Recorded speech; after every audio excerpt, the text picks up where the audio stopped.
তো hello friend, আশা করি তোমরা ভালো আছো। চলে এসেছি একটা নতুন ভিডিও নিয়ে। এখন বাংলাতে কি চলছে বলো? জানি না। মিটিং, মিছিল, আন্দোলন, লাঠিপেটা, টিয়ার গ্যাস, এ সমস্ত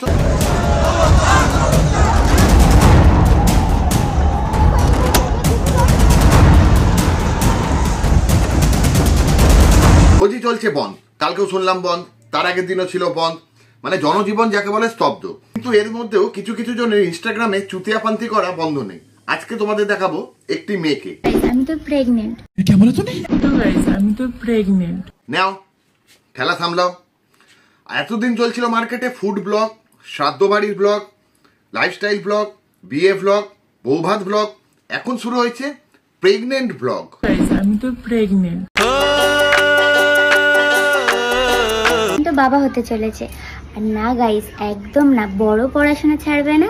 আর আমিও, মানে আমি তো মা হতে চলেছি, আমিও পড়াশোনা ছাড়বো না। এক মিনিট তোমরা পড়াশোনা ছাড়বে না মানেটা ঠিক বুঝতে পারলাম না, একটু ক্লিয়ার করে বলবে? কলেজে ভর্তি হবে আর আমিও ফের নিউ ট্রেনে ভর্তি হব। হওয়ার পরে আমিও মাধ্যমিক দেব। মানে ছেলেটা হাই সেকেন্ডারি দিয়েছে, কলেজে উঠবে, আর মেয়েটা মাধ্যমিক দেবে। এরই মধ্যে এর থেকে আমরা কি বুঝলাম? ছেলেটার এখনো 21 বছর বয়স হয়নি, আর মেয়েটার তো 18 বছর হতে এখন সদূর পড়া হতো। ভাই তোদের বিয়ে কে দিল? পুলিশ তোদের ধরে কেলায়নি? ও পুলিশ তো এখন ব্যস্ত হচ্ছে মিটিং মিছিল সামলাতে, বুঝতেই পারছি। জীবনেই পড়াশোনা করব। আর পড়াশোনার ফাঁকে ফাঁকে আমার যে আর কয়েকদিন পরে, মানে কয়েক মাস পরে আমার বেবি হবে, তাকেও দেখভাল করবো। আর আমরা আমাদের পড়াশোনা শেষ করব। বলতে অনেক কিছু ইচ্ছে করছে, কিন্তু বলতে পারছি না। কেন বলতো? রিসেন্টলি একটা বোনের ওপরে খুব অত্যাচার হয়ে তাকে মেরে ফেলা হয়েছে। সেই জন্য তুইও একটা বোন বলে তোকে বলতে পারছি না, নাহলে আমি তোকে ভালো করে খেচে দিতাম আজকে।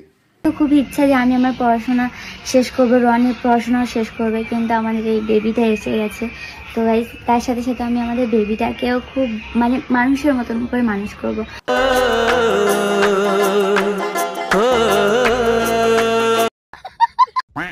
আরে বোন, তোমরা তো আগে নিজে মানুষ হও, তারপর তো বাচ্চা মানুষ করবে। তোমাদের দুধের ধাতি বোধহয় কয়েকদিন আগে ভেঙেছে, নাকি এখনো ভাঙেনি, সবে ডিম ফুটে বেরিয়েছো, নতুন একটা ডিমের সৃষ্টি করে দিলে।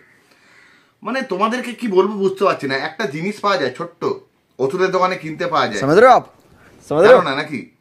মানে যে বয়সে তোমাদের পড়াশোনা করা উচিত, খেলাধুলা করা উচিত, সেই বয়সে একদম পুরো পালাং ফালাং ভেঙে দিচ্ছ একদম। আর কি বয়স হয়নি, এরই মধ্যে পেট করে বসে আছে। মানে কি বলবি আর কি, মানে কিছু কিছু করতে চাই গাইস। আর তার সাথে সাথে আমার বাবুকেও আমরা কিছু করার চেষ্টা করবো আমার বাবু নিয়ে।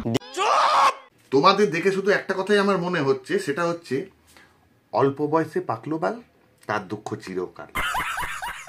তা ফ্রেন্ড, আজকের এই ছোট্ট ভিডিওটা এই পর্যন্ত রাখলাম। তোমরা যারা পশু পাখিকে ভালোবাসো বা পশু পাখি বিভিন্ন ধরনের জন্তু জানোয়ার কিনতে ভালোবাসো, বাড়িতে নিয়ে আসতে ভালোবাসো, তারা আমার এর আগের যে ব্লগটা আছে অবশ্যই ওই ব্লগটা দেখো। ওতে জানতে পেরে যাবে যে কলকাতায় সবচেয়ে বড় পেট মার্কেট কোথায় আছে, কি কি দাম আছে, সমস্ত কিছু জানতে পেরে যাবে, কিভাবে আসবে।